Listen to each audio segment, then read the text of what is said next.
Buenas tardes a todas, a todos. Bienvenidos a la Escuela Julián Besteiro, como todos los jueves, uno más. Ya estamos prácticamente con el ciclo acabado. Yo hoy es el último día que voy a estar con vosotros porque tengo una cosa que no puedo eludir para el próximo jueves y no voy a poder estar para la clausura. Así que aprovecho ya para daros las gracias por hoy y por todos los días que habéis asistido, que ha sido un honor que estéis con nosotros, que esperamos que en las diferentes actividades que se sigan organizando poder contar también con vosotros. Yo creo que ha sido un ciclo muy interesante y bueno, además yo creo que después de lo que hemos vivido ayer y antes de ayer y las cosas que hemos escuchado, pues bueno, a mí me ha parecido, la verdad, no voy a decir vergonzoso, me ha dado muchas veces lástima y vergüenza ajena de las cosas que se han dicho por parte de una persona que, hombre, yo sabía que se había dado así un poquito la vuelta, pero llegar a los extremos que ha llegado y decir las cosas que ha dicho, jamás me lo hubiera imaginado. Yo estaba confundida, yo no sabía que la guerra había empezado en el 34, ni que había sido Largo Caballero, Yo la verdad es que he oído cosas que me ha parecido, bueno, que es mejor que borraran todo lo que se ha dicho de las actas o de lo que sea, porque yo creo que no es digno de ni que se escuche nunca más, porque para mí ha sido, la verdad, pues eso, una vergüenza. Bueno, vamos a olvidarnos de ello. Decir que hoy está con nosotros, no hace falta casi que presente a ninguno de los dos, pero bueno, los tengo que presentar. ¿Qué paso estoy? Antonio Chazarra, que bueno, es gracias a él este ciclo ha sido posible. Entonces, bueno, yo creo que le conocéis todo y también estoy muy contenta por presentar a Miguel Revuelta, porque es periodista, es sindicalista, es un compañero, he trabajado con él durante algunos años y para mí es un honor y un orgullo que esté hoy con nosotros. Entonces, pues bueno, dar las gracias a los dos. Hoy va a ser hoy es el Mono Azul, la revista que se leía en las trincheras, de lo que nos va a hablar Antonio. Y antes de comenzar con este debate y esta ponencia, pues nos va a cantar nuestra compañera Nieves Sánchez para animar un poquito esto. Muchas gracias a todos. Gracias. Bueno, encantada de estar aquí un día más en esta escuela Julián Besteiro. Gracias, Antonio, por llamarme un día más y con toda esa energía que tienes. La verdad es que no me puedo negar, aunque sea animar un poco, como dice, tratar de que haya un poco de emocionalidad en todo esto. Y esta canción pues se la dedico a Antonio, que ha hecho un esfuerzo aquí organizando esto a modo de recuerdo de aquellos tiempos. Pues gallo rojo, gallo negro, a por él, vamos. Bueno, cuando canta el gallo negro, es que ya se acaba el día. Cuando canta el gallo negro, es que ya se acaba el día. Si cantara el gallo rojo, otro gallo cantaría. Si cantara el gallo rojo, otro gallo cantaría. ¡Ay! Si es que yo miento, que el cantar que yo canto lo borre el viento. ¡Ay, qué desencanto! Si me borrara el viento lo que yo canto. Se encontraron en la arena los dos gallos frente a frente. Se encontraron en la arena los dos gallos frente a frente. El gallo negro era grande, pero el rojo era valiente. El gallo negro era grande, pero el rojo era valiente. ¡Ay! Si es que yo miento, que el cantar que yo canto lo borre el viento. ¡Ay! qué desencanto, si me borrara el viento lo que yo canto. Se miraron cara a cara y atacó el negro primero. Se miraron cara a cara y atacó el negro primero. El gallo rojo es valiente, pero el negro es traicionero. El gallo rojo es valiente, pero el negro es traicionero. Ay, y si es que yo miento, el cantar que yo canto lo borra el viento. Ay, qué desencanto, si me borrara el viento lo que yo canto. Gallo negro, gallo negro, gallo negro, te lo advierto. Gallo negro, gallo negro, gallo negro, te lo advierto. No se rinde un gallo rojo más que cuando está ya muerto. No se rinde un gallo rojo más que cuando está ya muerto. Ay, si es que yo miento, que el cantar que yo canto lo borre el viento. Ay, qué desencanto, si me borrara el viento lo que yo canto.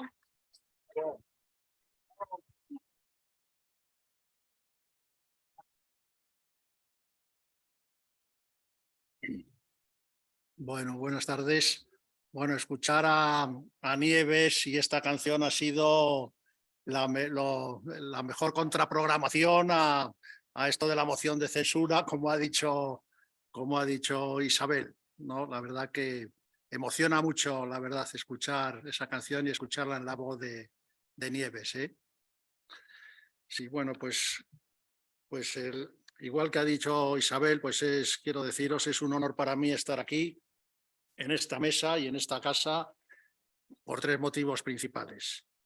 En primer lugar, como quiero volver a saludar a Isabel Navarro, directora de la Escuela Julián Besteiro, con la que tuve el orgullo de trabajar hace unos años en la ejecutiva de UGT Madrid.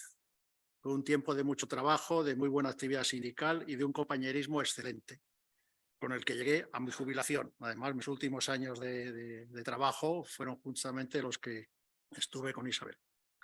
No pude terminar mejor mi larga vida de trabajo con mi militancia ugetista. Isabel, de verdad, muchas gracias por tantas cosas, por aquellos años y por tantos momentos y trabajos que hicimos. Bueno, de esta escuela sindical y cultural tengo además muchos recuerdos de las distintas actividades que se han venido haciendo desde hace muchos años. Aquí yo tuve la fortuna de entrevistar para el periódico Noticias de UGT Madrid, que se estuvo saliendo desde el año 1998 hasta 2010, un periódico de papel, no solo digital. Aquí tuve la fortuna de entrevistar a nuestro secretario general, a Nicolás Redondo Urbieta, lo que fue para mí un momento inolvidable y que tanto he recordado cuando le despedimos en el inicio de este año, que no hay que olvidarle nunca todo lo que hizo por la UGT, por el socialismo y por este país. Bueno, el premio Julián Besteiro es otra referencia de las actividades que se hacen aquí. Son también 25 años de este galardón de las artes y las letras que inauguró el pintor y escritor Ramón Gaya en la etapa de Pepe Manzanares al frente de esta escuela. Otros premiados fueron Almudena Grandes, los veis ahí a casi todos, Iciar Boyain y a Gison, todos los que figuran en este panel, y también Francisco Ayala, el gran escritor y sociólogo, al que luego aludiré brevemente también en relación con Antonio. Para mí es obligado también mencionar a la Fundación Progreso y Cultura, la que organiza este ciclo de memoria democrática, igualmente con un cuarto de siglo de existencia. Se inició en 1998, en la sede también histórica de tantas actividades sindicales de la calle Maldonado. Y hay que subrayar ahora con especial reconocimiento, sobre todo, bueno, hubo el primer director que fue Manuel Álvarez, luego estuvo Jesús Barcenilla, que revitalizó la fundación durante muchos años, y ahora finalmente está Isabel Vilabella, que la ha vuelto a revitalizar otra vez, ampliando sus actividades y haciéndolos llegar a espacios más amplios gracias a las nuevas tecnologías, en lo que entiendo que es una magnífica labor de esta fundación. Otro agradecimiento fuerte a Isabel. Y así avanzamos con dos Isabel, con Isabel Navarro y con Isabel Vilabella en este curso y en estas actividades. Y avanzamos también con personas como Antonio Chazarra Montiel, una referencia también de cultura, de progreso, de la mejor política. Ya conocemos su trayectoria, yo diría que ejemplar y continuada en sus actividades. Profesor de Historia de la Filosofía, filósofo por consiguiente, pero un poco antes bachiller del Ateneo Politécnico del barrio de Prosperidad. Se dice que ese es de donde se hizo el bachillerato. No recuerdo si lo apuntó en su momento Antonio Machado o lo he vuelto a señalar en nuestro tiempo Antonio Muñoz Molina.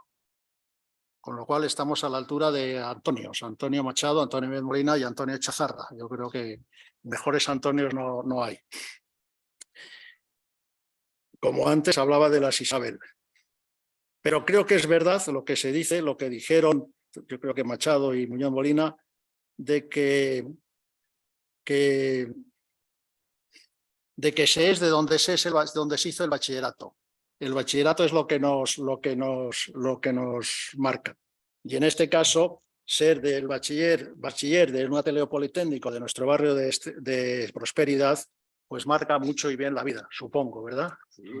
Yo he sido bachiller de un sitio distinto, del Instituto Ramiro de Maeztu, en la calle Serrano, hace ya muchos años, claro, evidentemente. Bueno, ahí había de todo, en fin, y sobre todo en los tiempos en que yo estuve allí, del año 52 al 60. Pero bueno, ahí quiero recordar, ya que hablamos de bachilleres, que en el Ramiro de Maeztu también estudié algún curso, no recuerdo cuál, el actual presidente del gobierno, Pedro Sánchez, lo cual pues también es un motivo de orgullo para mí, ¿no? Haber coincidido, no coincidido, pero haber estado en ese instituto donde estuvo también él.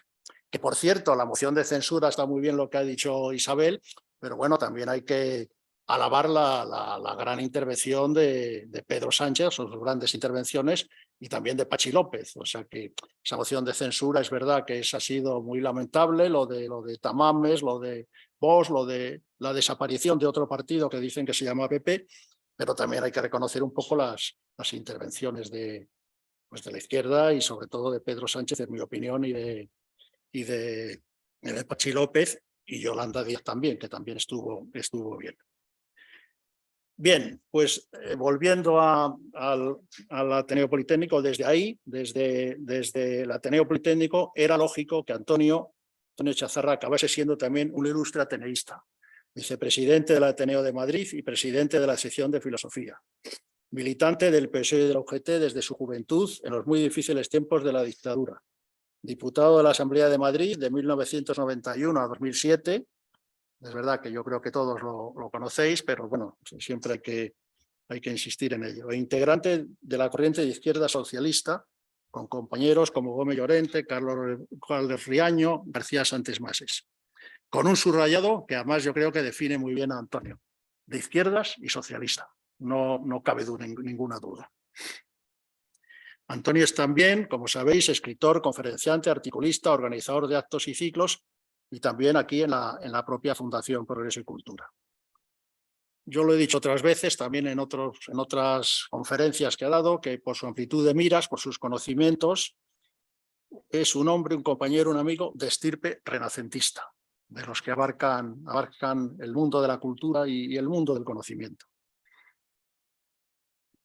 Su trabajo ahora es continuo, escribiendo artículos de muy variados argumentos culturales, sociales y políticos, casi semanalmente, sobre todo en las revistas digitales El Obrero y Entre Letras. Dos de los últimos que ha publicado, que ahora lo quería subrayar con relación a Francisco Ayala, han sido unos excelentes análisis sobre la obra y vida de Francisco Ayala y sobre uno de sus libros más importantes, Muertes de Perro, bajo el título de Francisco Ayala, un exiliado republicano en búsqueda incesante del sentido de la existencia.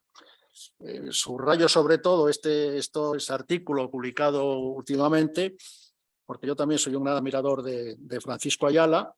Estuve aquí cuando le dieron el premio Julián Besteiro, creo que en el año 2008 me parece, y me parece que es uno de los mejores escritores que ha tenido la España contemporánea. Bien, pues hay que leer a Antonio Chazarra para aprender y saber de la condición humana y de nuestras contemporaneidades.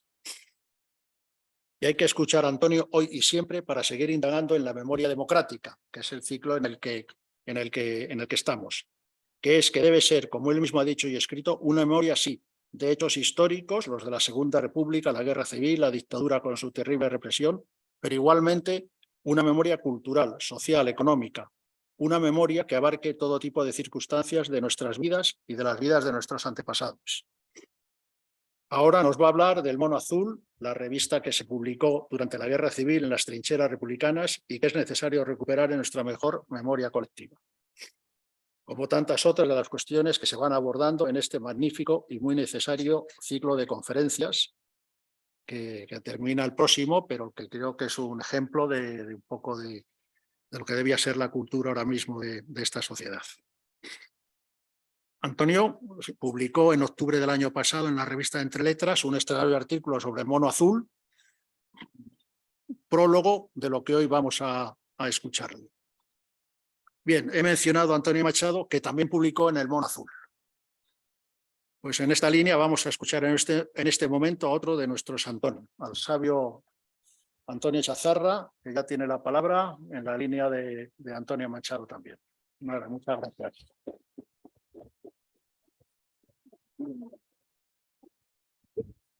Bueno, pues muchísimas gracias, Miguel. Ahora que el ciclo se aproxima ya a su fin y termina el próximo jueves, pues yo también quiero dar las gracias a Isabel Navarro, a Isabel Vilabella y pues alegrarme de que hoy estén algunos amigos entre nosotros, Jesús, y en fin, Ramón y tantos otros. Y señalar pues un preámbulo muy breve, que hay que hacer todos los esfuerzos posibles e inimaginables por envejecer bien.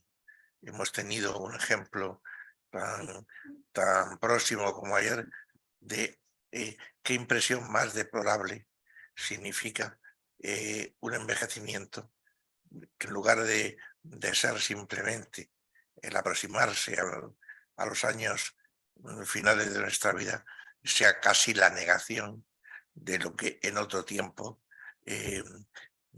se fue, si es que no apuntaba ya maneras en otro tiempo. Bien, hoy nos congrega aquí a quienes habéis tenido la amabilidad de un jueves más estar con nosotros y a quienes nos siguen pues a través de streaming con visitas que en algunos casos pues llegan casi a las 600 que han tenido algunas de las conferencias. Me refiero, por ejemplo, a una de las más visitadas, que ha sido la de Carmen Calvo, pero a otras de las que... Y señalar que cuando nos propusimos, ¿no?, montar este ciclo, había quien señalaba que por una parte que era interesante, pero que por otra que ya estaba todo dicho. La mejor prueba es lo sucedido, que hay quien sigue R que R con las mismas bulos, las mismas mentiras, las mismas tergiversaciones, las mismas falsedades, las mismas manipulaciones. Y luego la memoria histórica y la memoria democrática es mucho más amplia. Esa es una obligación que tenemos todos y todas, el deber de fomentar. Es mucho más amplia que el abrir las fosas y dar digamos, un enterramiento en un lugar digno a tantos fusilados en carreteras y en cunetas. Ese es un aspecto que debe ser el primordial, pero eso no significa que la memoria democrática no tenga un abanico mucho más amplio, y es también memoria democrática cómo era la vida cotidiana en momentos de nuestra historia, como la República, la Guerra Civil, la siniestra dictadura franquista, la transición, qué publicaciones había, las cuales han desaparecido casi por completo, porque alguien las ha perseguido con saña, y hasta buscar el exterminio, no solamente de las personas, sino de la obra escrita y pictórica y musical de esa memoria, y tantos otros aspectos. Ahí vamos a entrar enseguida en materia, pero quería, como preámbulo, recordar unas palabras de Martin Luther King, que a mí es un hombre que me ha parecido siempre un depositario de la valentía, de la honestidad y de la defensa de sus ideas hasta la muerte. Y decía Martin Luther King que la injusticia en cualquier lugar es una amenaza a la justicia en todas partes. Yo me quedé con esa frase de Martin Luther King, porque creo que mientras que haya una sola injusticia en cualquier lugar, y hoy tenemos una invasión en Ucrania y hoy tenemos pues, muchas otras pruebas de que continúa esta carrera demencial que no sabemos a dónde nos lleva. Y también, como segundo aspecto, hay un escritor que se llama Stephenson, que a mí me interesa mucho, es un ensayista y es un pensador, que escribió en 1936. ¿Cuándo es también importante estas palabras? Dijo: la contradicción más llamativa de nuestra civilización, estaba hablando de una Europa que estaba a punto de hacerse pedazos, es la veneración fundamental por la verdad que profesamos y el profundo desprecio hacia ella que practicamos. Ese decir que es tan importante para todos la verdad y a la hora de la verdad no hacer ningún caso, o, digamos, dejarla que se despeñe, es también lo que otro hecho que merecía la pena en este brevísimo preámbulo. Y el tercer aspecto es que el mono azul, el nombre de esta revista, de hoja bandera, de la que vamos a hablar hoy, no es ni mucho menos casual. El mono azul es el uniforme del proletariado. El mono azul es como va vestido el mecánico, como va vestido el trabajador. Y yo recuerdo, y es el tercer y último recuerdo antes de entrar, unas imágenes que probablemente algunos de vosotros y de vosotras habréis visto, que es Federico García Lorca con el mono azul montando la barraca para ofrecer una representación teatral a los hombres y a mujeres y a los niños de cualquier pueblo de la España profunda, y ese mono azul que no tenía ningún problema en enfundarse un intelectual y un poeta de la talla de García Lorca, cuando iba a hacer República, como recordarán ustedes, las misiones pedagógicas, fue una obra educativa y cultural de primerísimo orden, y ese García Lorca con mono montando la barraca, pues también es un homenaje al mono azul, y sin más preámbulo vamos allá. El mono azul era una revista, pero con las peculiaridades, con los problemas y con las dificultades de que estaba hecha en una etapa de guerra, de modo que era una hoja volandera que se leía en las trincheras, por varias razones. Era necesario elevar la moral de los combatientes, pero también debemos tener en cuenta que muchos de los republicanos que acudían a las trincheras a defender la República o eran analfabetos o casi analfabetos. El analfabetismo tenía unas cifras muy altas en la época republicana, en los años 30. Por eso quizá la obra republicana de mayor importancia fue dignificar a los maestros, construir escuelas y llevar la educación hasta los últimos rincones. Pero como había muchos que no sabían leer, alguno que no solamente leía bien, sino que pronunciaba bien, era el que leía el mono azul para que lo pudieran disfrutar, para entretener, para animar, para reforzar la moral de quienes lo estaban escuchando. Y por tanto, sin olvidar que nuestro deber de reparación y de dignificación, de dar una tumba, digamos, de dar respeto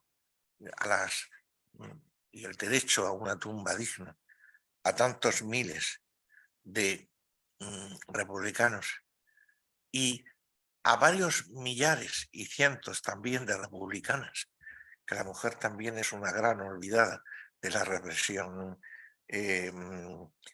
franquista, es nuestro principal deber, pero no solo ese.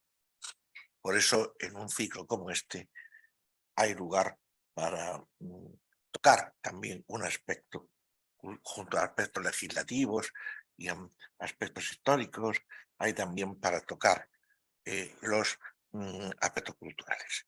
De modo que hay revistas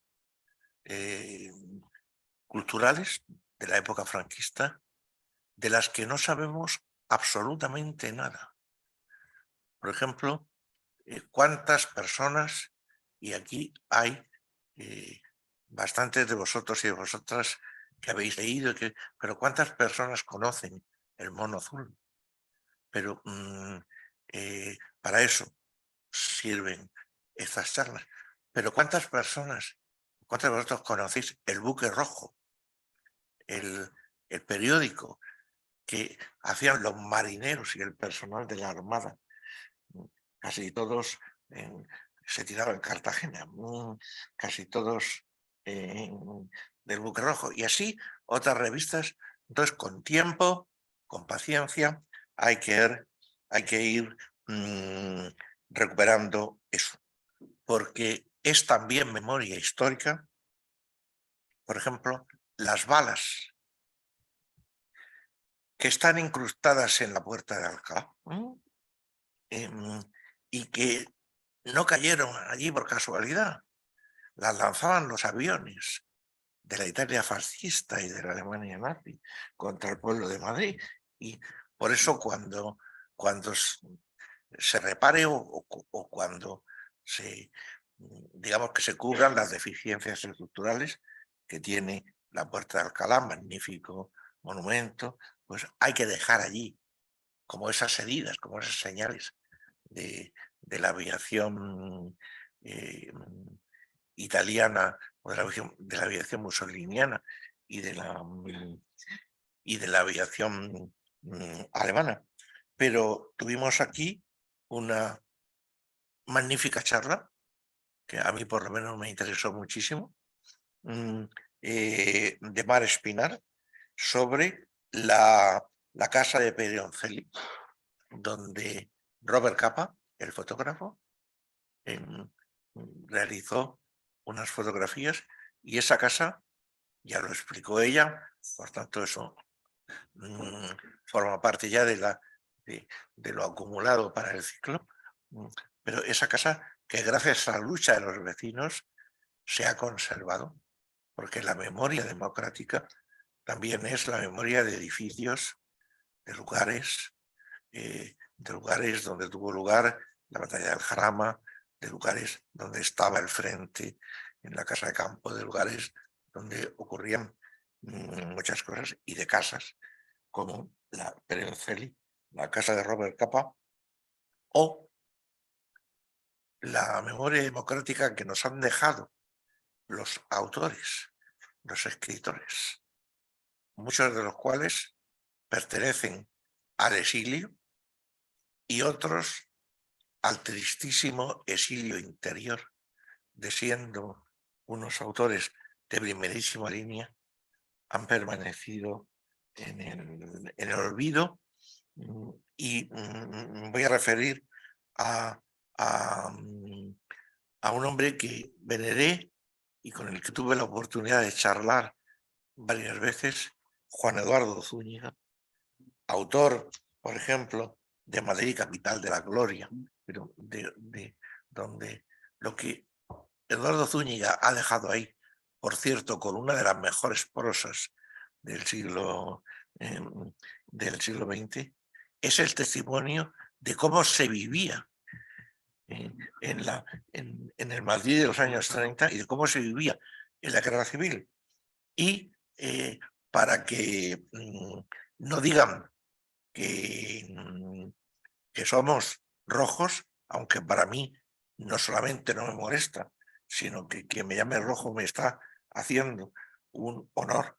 Quiero hablar de Manuel Chávez Nogales, un periodista, colaborador de Zaña, por ejemplo, en A Sangre y Fuego, pero en otras obras, que muchas de ellas se están recuperando o se han recuperado por la labor de la editorial Renacimiento de Sevilla, pero que todavía sigue siendo un desconocido para muchos miles de españoles, y lo que más se ha leído es su biografía de Belmonte, que bueno, que es divertida, que es una broma que se la inventa, pero que ha escrito, aparte de la biografía de Belmonte, otras cuantas cosas.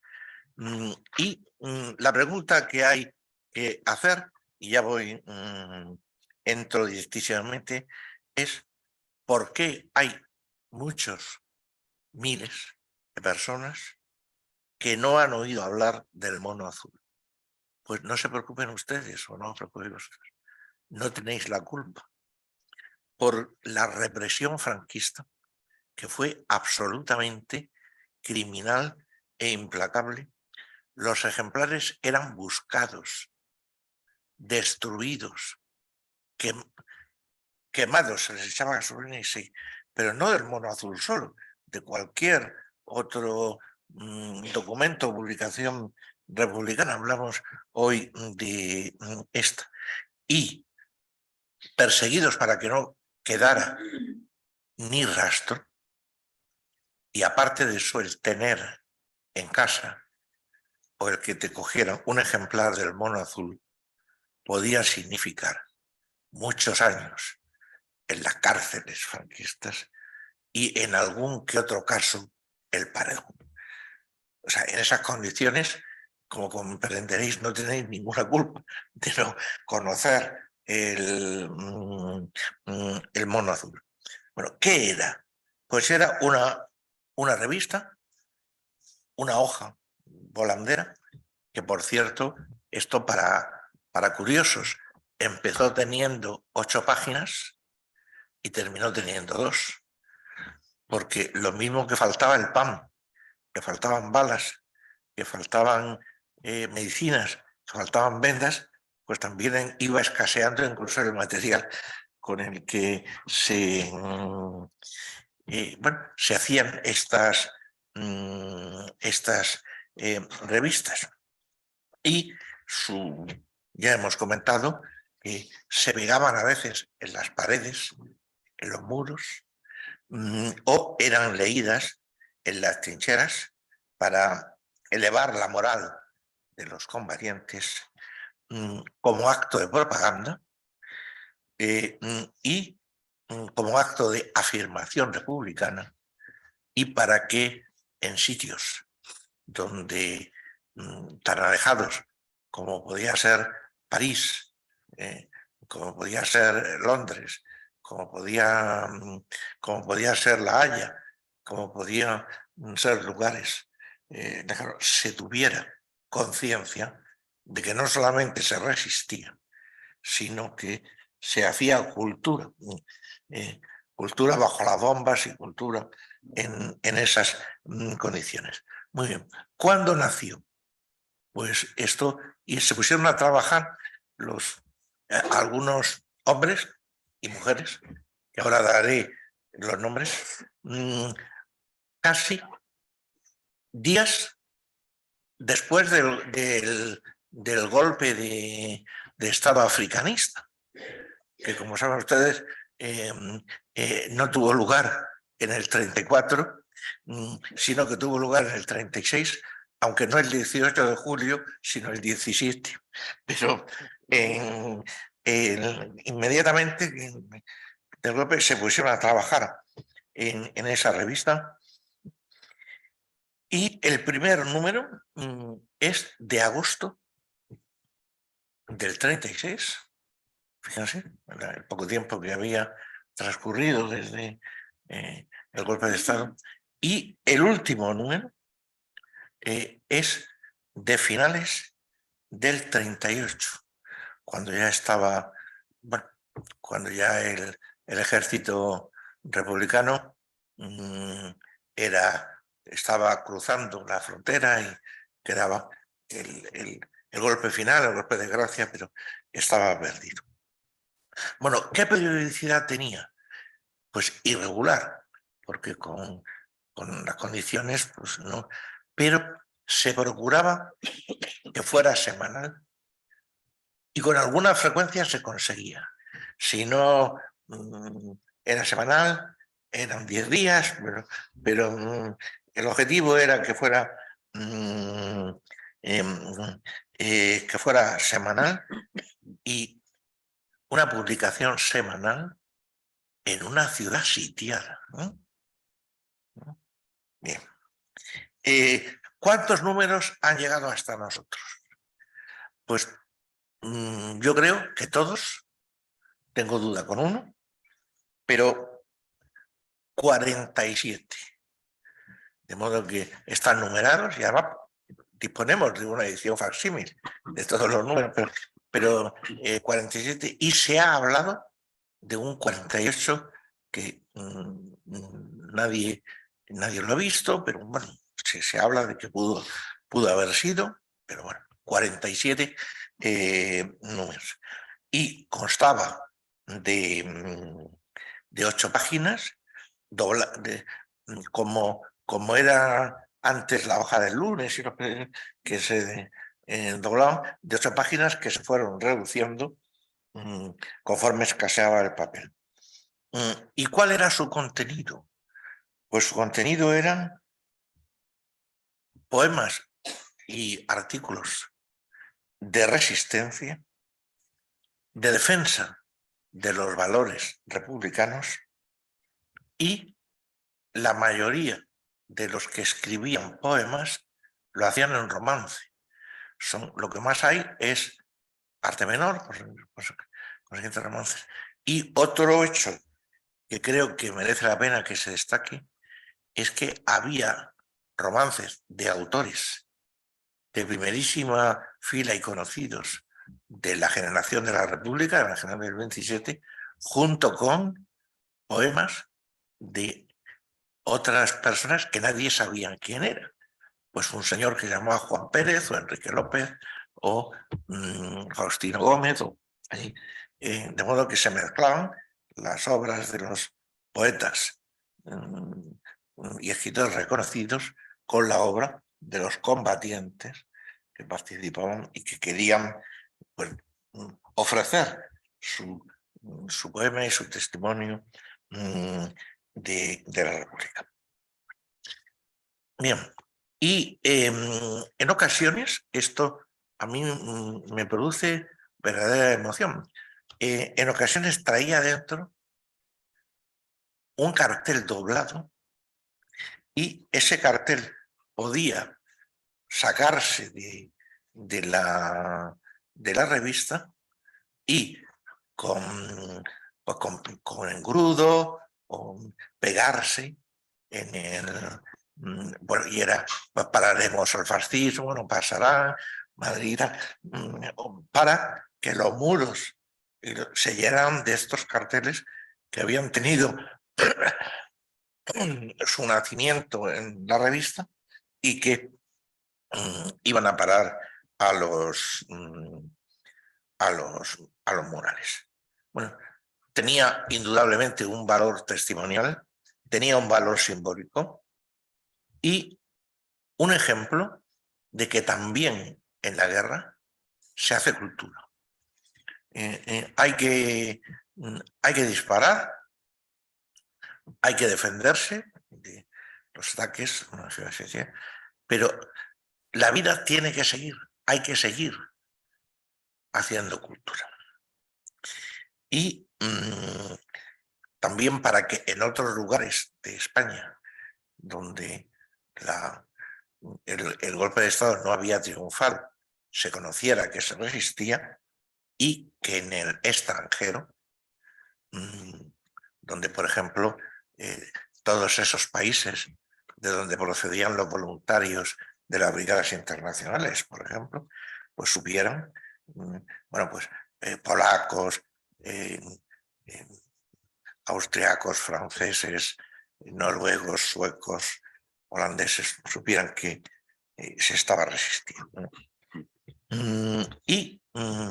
Pero bueno, una revista nunca se hace sola. ¿Quién estaba detrás? Pues la alianza de escritores antifascistas en defensa de la cultura.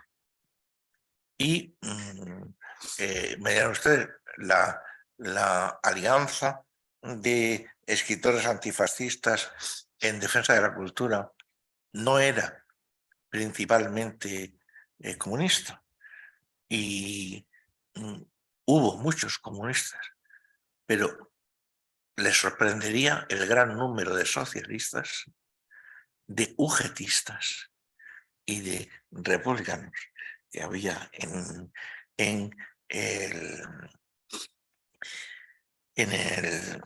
la Alianza de Escritores Antifascistas, que fue la que organizó el Encuentro de Madrid, el Encuentro de Valencia, bueno, todo esto. Y las personas que editaban, uno de los lugares en que se editaba era la imprenta de Manuel Alto Aguirre. Por ejemplo, los lugares en los que se editaba tenían muy claro que la palabra es también un arma de concienciación y de combate. De modo que la palabra es un arma de concienciación y de combate. ¿Y quiénes son los que colaboraban en ella? Pues poetas y escritores de reconocido prestigio. Les nombraré algunos, me detendré incluso en alguno que otro. Muchos de ellos de la generación del 27. Muchos de ellos de la generación del 27, a la que yo creo que cuando llegue el 27, el centenario de Góngora, hay que volver a reivindicar, pero que también conviene que empecemos a llamar generación de la República, porque la generación del 27 es también la generación de la República y de los pintores, escritores, músicos, escritores de esa generación, pues por ejemplo 8 de cada 10 eran republicanos.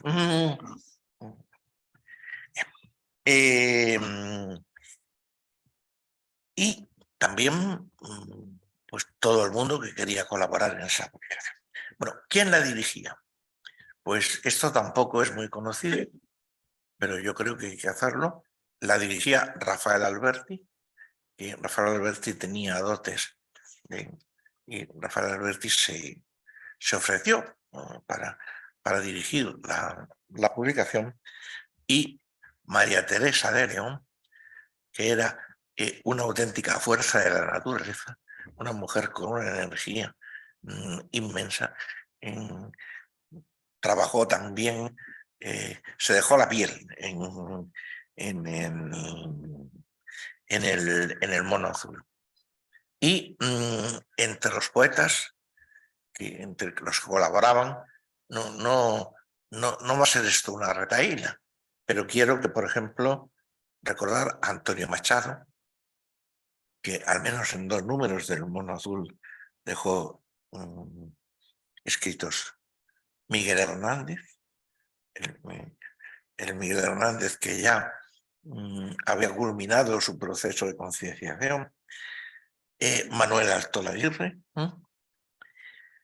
José Bergamín, que José Bergamín era un intelectual que tenía una revista que era muy interesante, Cruz y Raya, y que se hizo famoso por una frase que es muy ingeniosa, que decía que era cristiano, un cristiano de izquierdas, y decía que con los comunistas se podía ir hasta la muerte, pero ni un paso más. Era la frase de José Bergamín. Pero también colaboraba Luis Cernuda, que también apenas se recuerda que tuvo una, digamos, una actuación en las misiones pedagógicas. También colaboraba Emilio Prados, también Pedro Garcés, el autor del que debería ser el himno de Asturias, y que murió en el exilio mexicano, pero un gran poeta. Y también colaboraba María Teresa de León y María Zambrano, la pensadora, la filósofa. María Zambrano también era otra de las colaboradoras de El Mono Azul. Y también había extranjeros, personas que Madrid era un hervidero. Claro, en los hoteles, especialmente los que están en el centro, había muchas bromas que tienen su gracia, que era que quién sería capaz de conocer el número de espías por metro cuadrado que había en esa zona de la Castellana, pero espías británicos, espías rusos, espías italianos, espías alemanes, toda la... Pero Pablo Neruda, que vivía en la Casa de las Flores, y que era, bueno, era amigo de Maruja Mayo y también de Miguel Hernández y de otros. O, por ejemplo, John Dos Passos, el famoso novelista de Manhattan Transfer. La obra que prácticamente plagió Cela para su colmena, pues el Manhattan Transfer. Y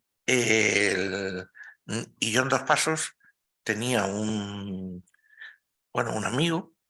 John Dos Passos era gay y tenía un amigo o alguien a quien admiraba mucho, que era Andreu Nin, del POUM, el Partido Obrero de Unificación Marxista, y vino aquí y escribió hermosas crónicas de apoyo a la República.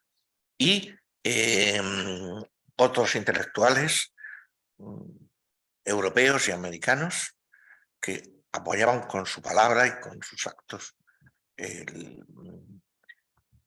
a la cultura republicana.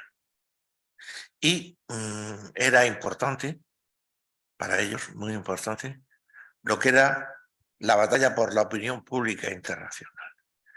Por eso a las embajadas más decisivas se enviaba a hombres de reconocida talla para evitar lo que luego ocurrió, que hicieran el Don Tancredo, que la no intervención significó que siguieron acampando a sus anchas alemanes e italianos, pero se cortaron las alas a los brigadistas internacionales y se intentaba que hubiera en las embajadas personas pues, que tuvieran el máximo poder y la máxima influencia. Por ejemplo, Fernando de los Ríos es un hombre de una gran capacidad intelectual, que fue embajador en varios países en este momento, ¿no? Y pues simplemente no tiene sentido hablar de lo que pudo haber sido y no fue, pero que sin el apoyo de la Italia mussoliniana y sobre todo de la Alemania hitleriana, pues el golpe de Estado, que en principio fracasó, los buques casi todos eran fieles a la República y por eso enviaron aviones para que hicieran el traslado de las tropas sublevadas y el apoyo italiano y alemán y nazi no le faltó nunca a los golpistas, a los sublevados, a los fascistas, como queramos llamarlo, pero quienes dejaron abandonada a la República y permitieron que se hundiera, comprenderían cuando yo era demasiado tarde el error que habían cometido. Cuando las tropas nazis llegaban a sus naciones y a sus pueblos, es cuando comprendieron que pudieron haber hecho más antes y no lo hicieron. Bien.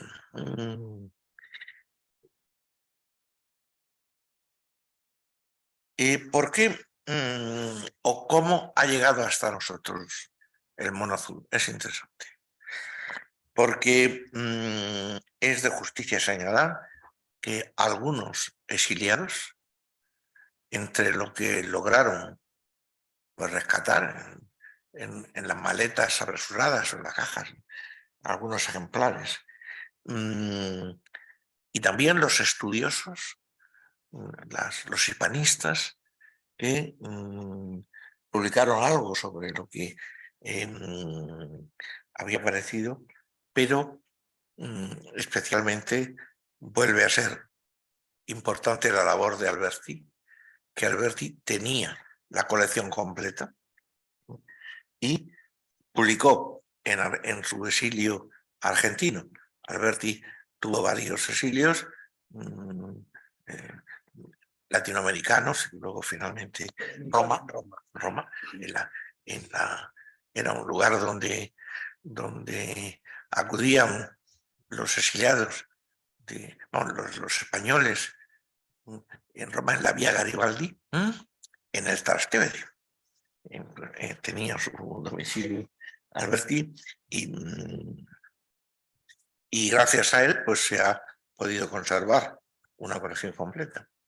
Y durante el exilio Alberti publicó un romance general de la guerra española donde están recogidos muchos,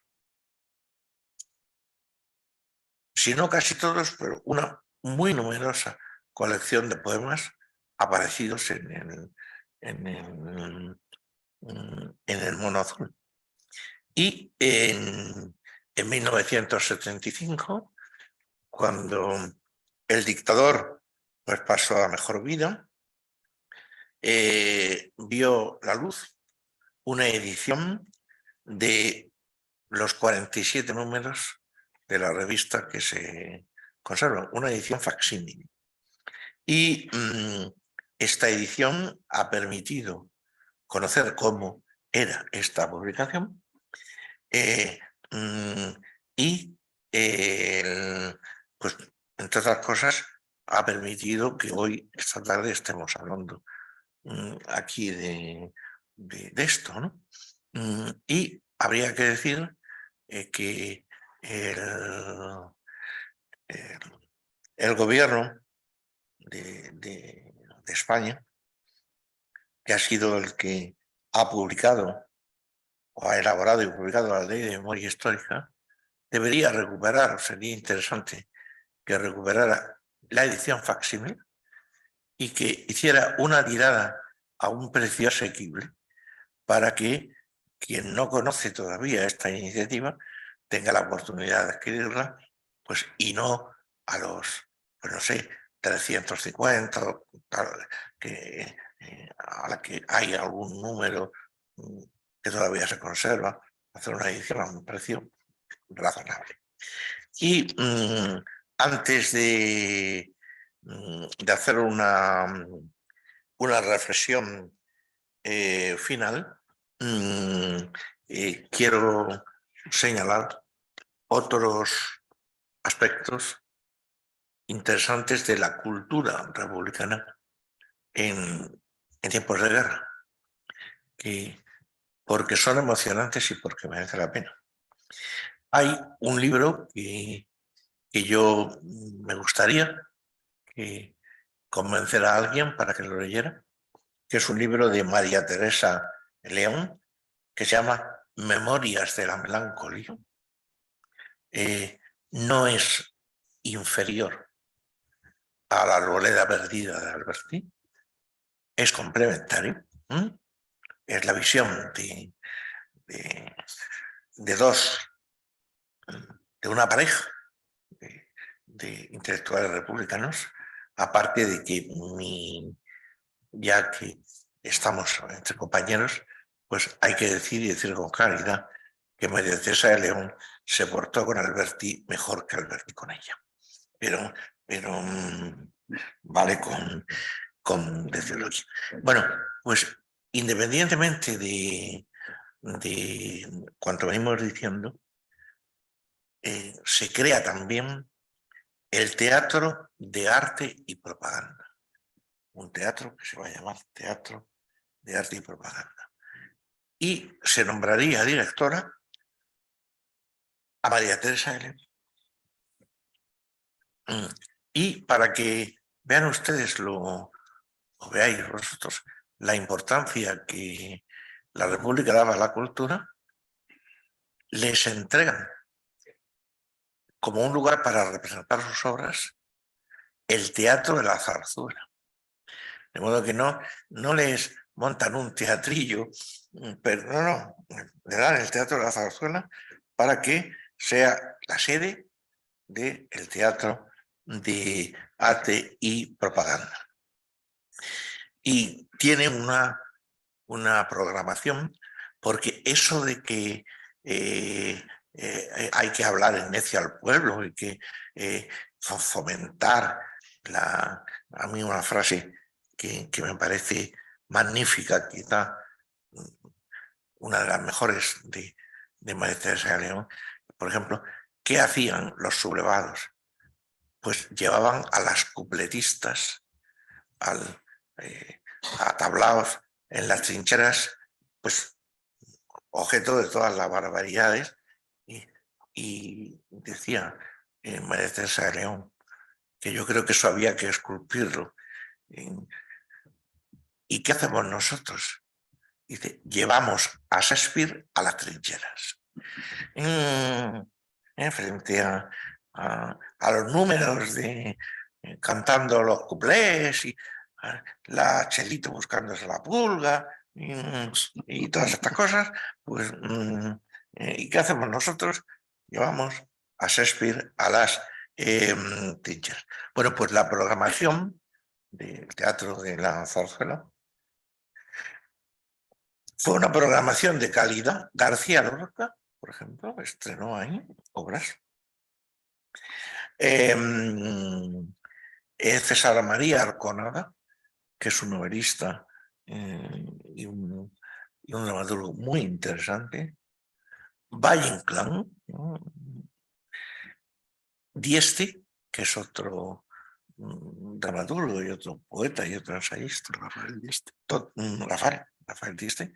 Todos estos estrenaron en el Teatro de la Zarzuela o en la sede y la propia María Teresa León dirigió La tragedia optimista de Zbigniew Wincheski, que es una obra de un ruso vanguardista con una puesta en escena innovadora que mezcla escenografía vanguardista, teatro y proyecciones cinematográficas.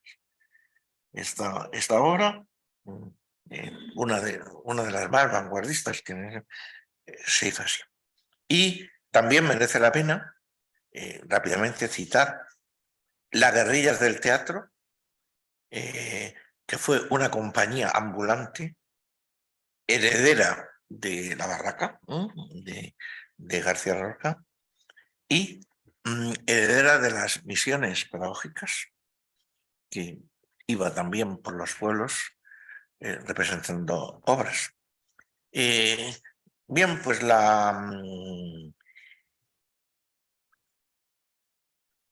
esta compañía ambulante realizó 119 representaciones que estén documentadas. Es posible que hubiera alguna más, por como la dificultad de consultar archivos.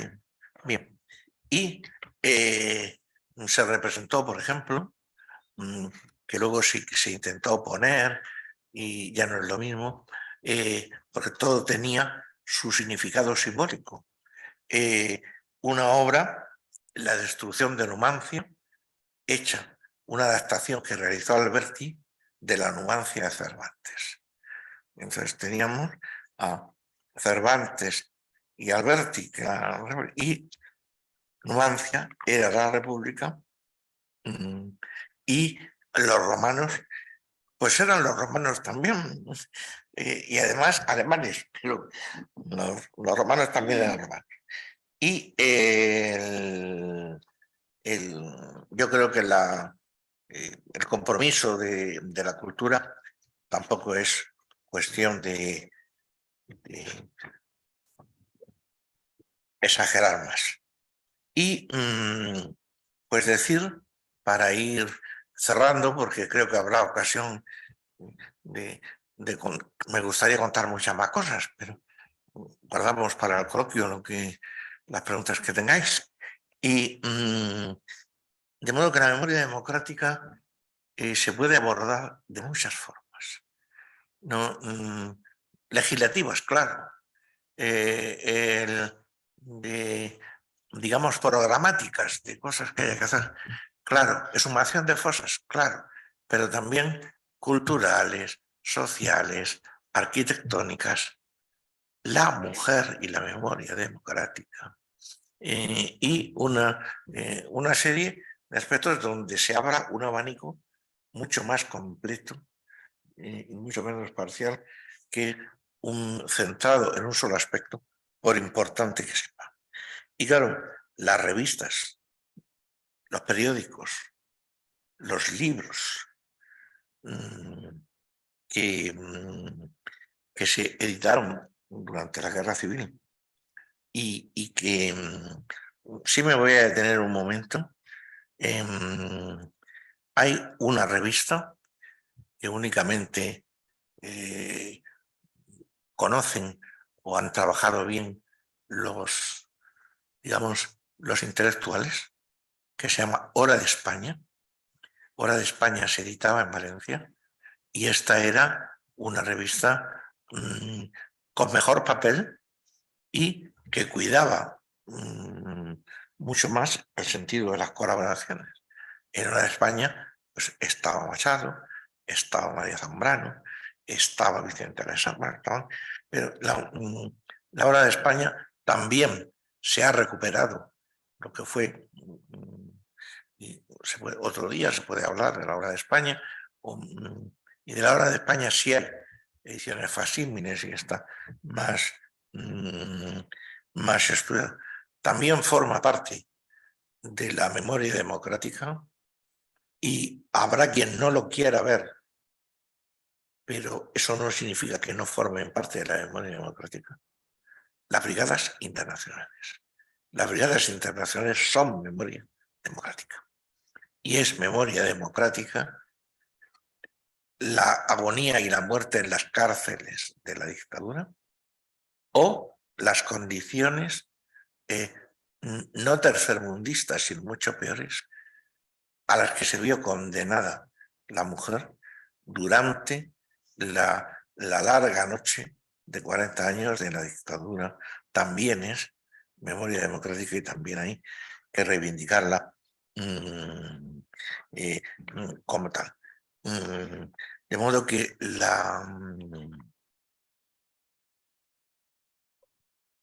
la cultura ya está suficientemente clara, y un último aspecto, que es la educación.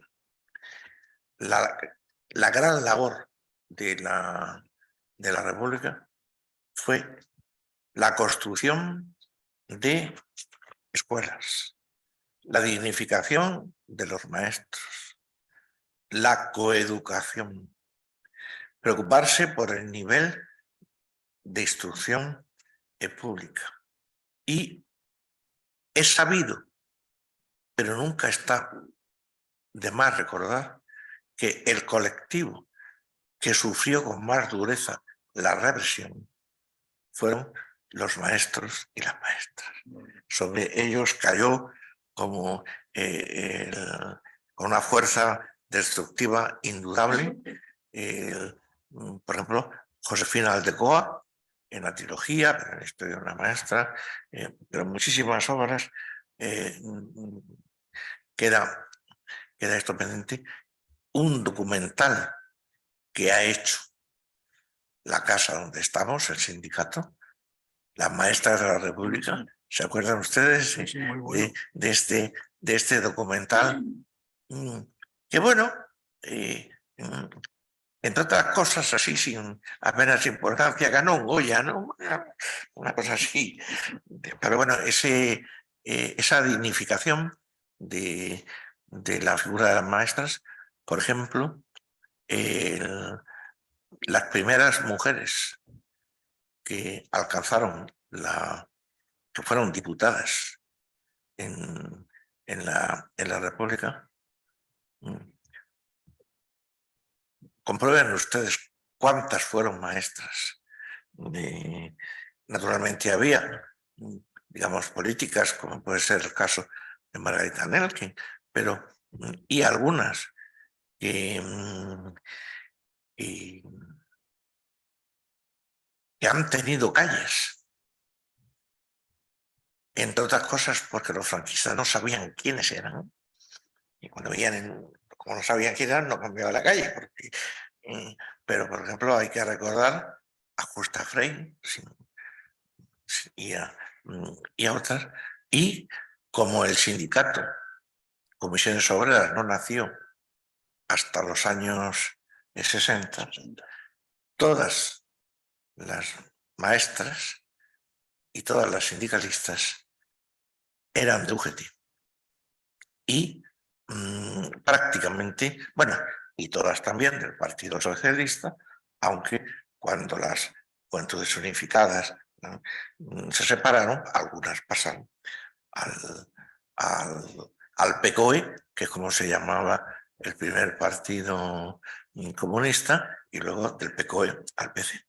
Mono Azul era una revista que nacía con vocación de llegar al territorio, digamos, donde había fidelidad a la República, pero por el estado de las comunicaciones y por las dificultades de exportar, en algunas ocasiones llegaba más puntualmente que en otras, y finalmente su esfera de influencia se redujo a lo que podríamos definir la zona centro. Por supuesto, los sitios donde los sublevaban no había ni que mencionarlo, pero a otros sitios, y no solo a las Canarias o a las Baleares, había dificultades para llevarlo. Y luego, pues, señalar ese exilio interior al que también creo que habría que dedicarle muchísima más atención y con la intervención de Isabel hemos hablado del flamenco. Bueno, pues ahora su figura está ligeramente más reivindicada, pero hace unos años, ¿quién sabía quién era en España Miguel de Molina? Sin embargo, la Piquer sí estaba claro quién era.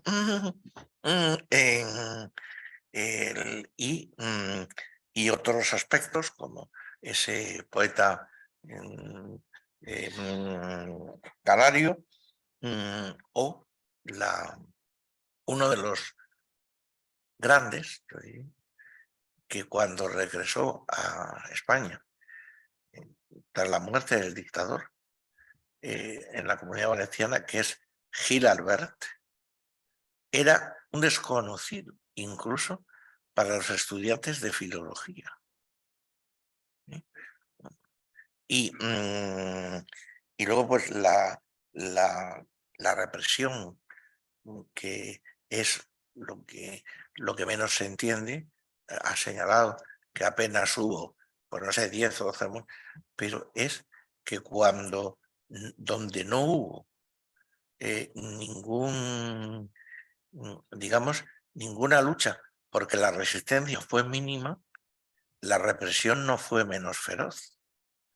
El caso de Salamanca, o el caso de Burgos, o el caso de Soria, bueno, hay mucho que ser. Y luego una novelista que a mí me parece que tiene el mérito de haberse adelantado unos cuantos lustros a lo que estamos comentando, que es Ana María Matute, de las que más se habla son de sus últimas novelas. Algunas de ellas magníficas, pero a mí me interesan también mucho las primeras. Y sobre todo Primera Memoria. Y en Primera Memoria vemos un lugar como las Islas Baleares, donde tiene lugar una represión brutal, donde no ha habido resistencia a los militares sublevados. Y claro, es que eso nos llevaría a analizar, pero como el propósito de los golpistas no era solo la victoria, sino el exterminio, procuraban, por donde pasaba, dejar sin vida o con la mínima vida posible todo lo que podía hacerles ahí alguna la menor sombra. Y desde luego el exilio exterior también necesita divulgación. Hoy más aún no tiene el reconocimiento que merece, pero es que el exilio interior hay silencios clamorosos. Bien, es verdad que había quien anunciaba que habría escritas 3 o 4 obras geniales que estarían en un cajón, y ese cajón no ignoro la razón, pero todavía no se ha abierto. Pero desde luego el exilio interior ha sido de una brutalidad, de una represión, de una casi de un estrangulamiento. Y todo eso lo han conseguido durante mucho tiempo ocultar en los programas escolares y en el estudio de ese periodo histórico. Por eso, frente al revisionismo,